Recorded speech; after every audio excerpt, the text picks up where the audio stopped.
It's the Adrian Rivers Radio Show. Let's talk live.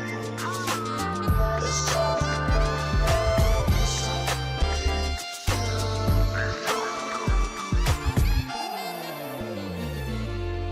Let's talk live. Welcome back to the show. Listen, I hope you're up and at 'em and getting ready for your morning inspiration, church.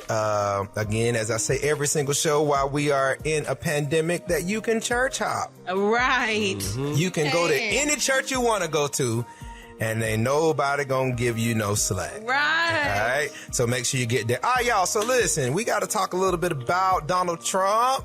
And on Thursday, he's having a press conference, and he's basically stating his reasoning behind why he wants to delay the election. He says in the press conference that he doesn't really want to delay the election. That is the last thing he wants to do.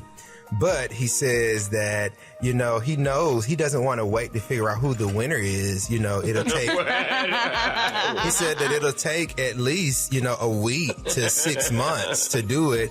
He said, and it could take up to a year with litigation and all, by the time we get done. I mean, he says that it's just the worst thing. And if anybody can understand that, then they're just stupid. Oh, okay, then. I remember on this show, let me give us some kudos. You know how people do when they prophesy to you and tell That's you right. that they was the one that told you. It was on this show that we said that Donald Trump was going to try to delay the election. Said it. Yeah. And now it is here. This man is actually trying to delay the election. The whole election. The whole election. Saying that if we thought that Russia, this is what he said.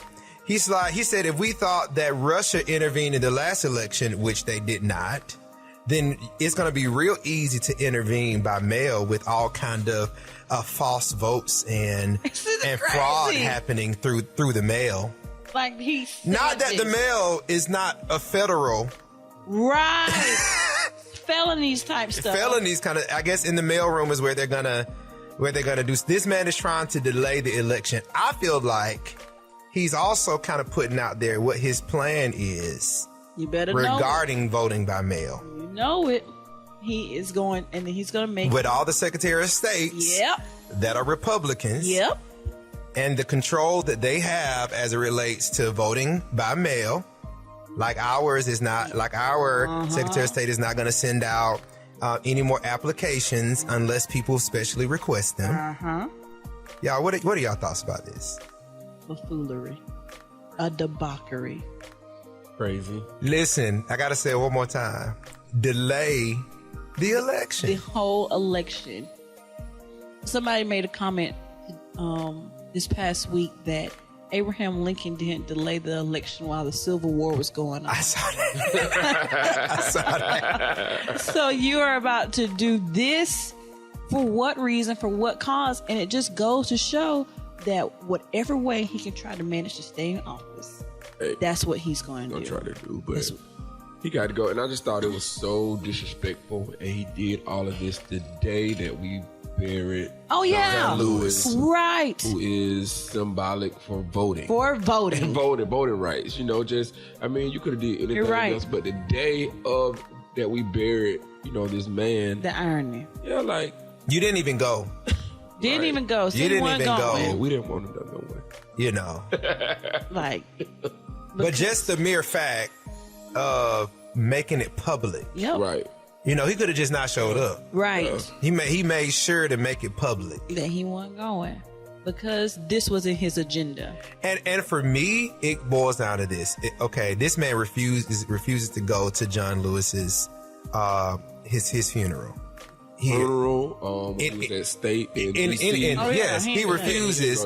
Yeah. And all the people, all the 45ers that support him, that's not even showing an ounce of humanity. Like when somebody dies, whatever differences that you have, you honor their role, you honor their contribution to what they've done, no matter what the differences are. And that's what George Bush said.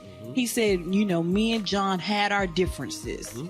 And sometimes we didn't see eye to eye, but he didn't negate the role that John played in America. Right. And you can't, in American history, you cannot do that. Like, the utmost disrespect. Yeah, it is. So I've just decided that Donald Trump is un-American. He's un-American. He's unpatriotic. Come on, Bo. Come on. Period. No, they love holler. They like to holler. He's un-American because, everybody's talking about this is America. Let's make America great. He's un-American. You don't even respect a human being that is an American. You don't even respect them. That's un-American. Yes, I agree. Right. I agree. That's our official stance. That's our official stance. I remember when he went off on John Lewis. That was so funny. He told John Lewis, "You come from trash districts in Atlanta.